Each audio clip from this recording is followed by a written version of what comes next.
Hello everyone, my name is Hilary Apfelstadt and I'm here to tell you just a little bit about myself and my involvement in the Montreal Choral Festival. First I want to thank my friends Rosaline Blaine and Patricia Abbott for the invitation.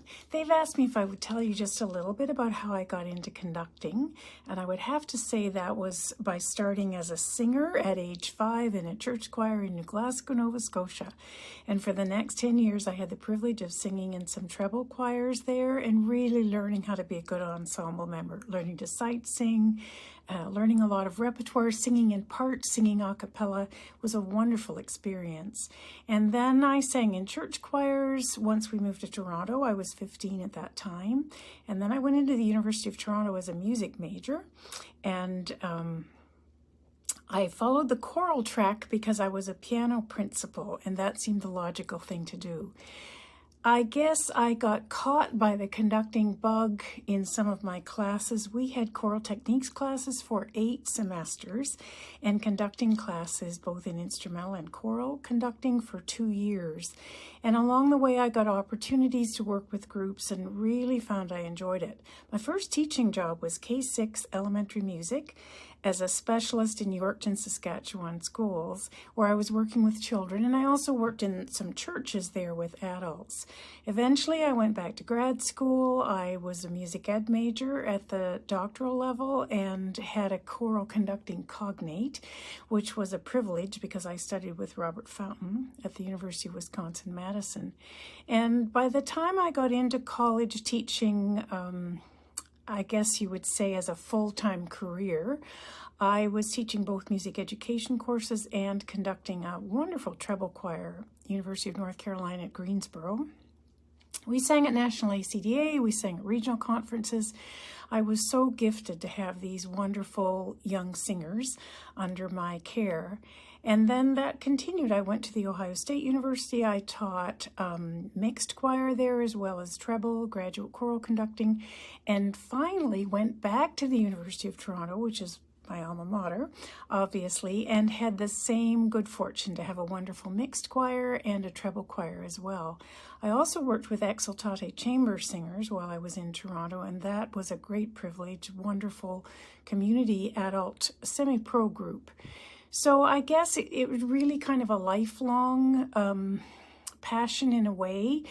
Both sides of the podium as a singer. I sang with Robert Shaw for 5 years. I did workshops with David Wilcox and Helmut Rilling and different people who are all really inspiring, and along the way learned many things from them. Patricia asked if I would talk a little bit also about some of the challenges of being a female identifying conductor, and I have to say in many ways I was pretty unscathed. I was very gullible. I thought if you worked hard and you did your best, you could compete against anybody. But there were a few instances where I did encounter some bias. I remember not auditioning, but interviewing for a position with a high school principal in Toronto. This is just after I got out of university.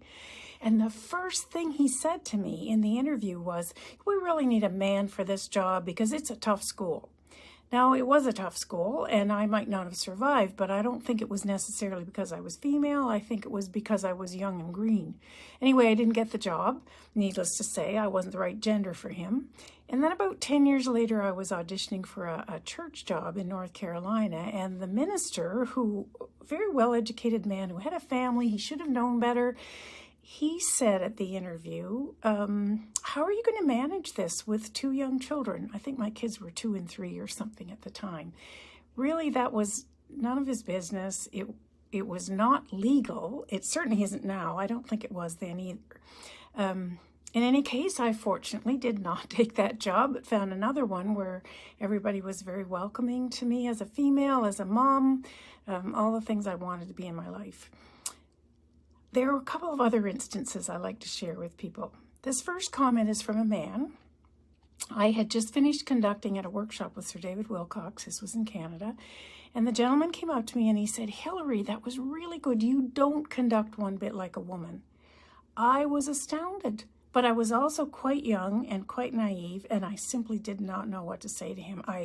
he meant it as a compliment. Maybe I said thank you, but oh my goodness.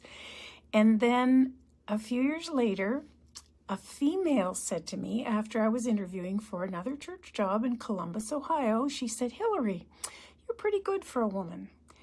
That really, to me, was particularly astounding that a female would say that to another female.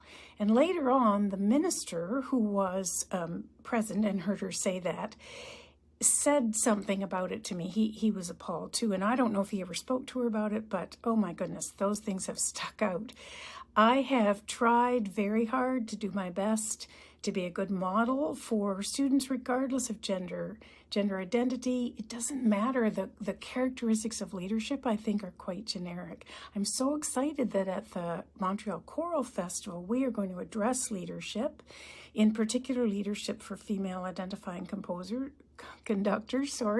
But as I said, I think many of these characteristics are generic, and we will address that. So I'm very grateful to Patricia Abbott and to Rosaline Blaine for instigating this event. Quebec is such a good place to do it. 2 languages, such a rich choral tradition, so many fine choirs and fine conductors. I feel very privileged to be coming to Montreal, and I hope I will meet many of you there. Thank you. Merci.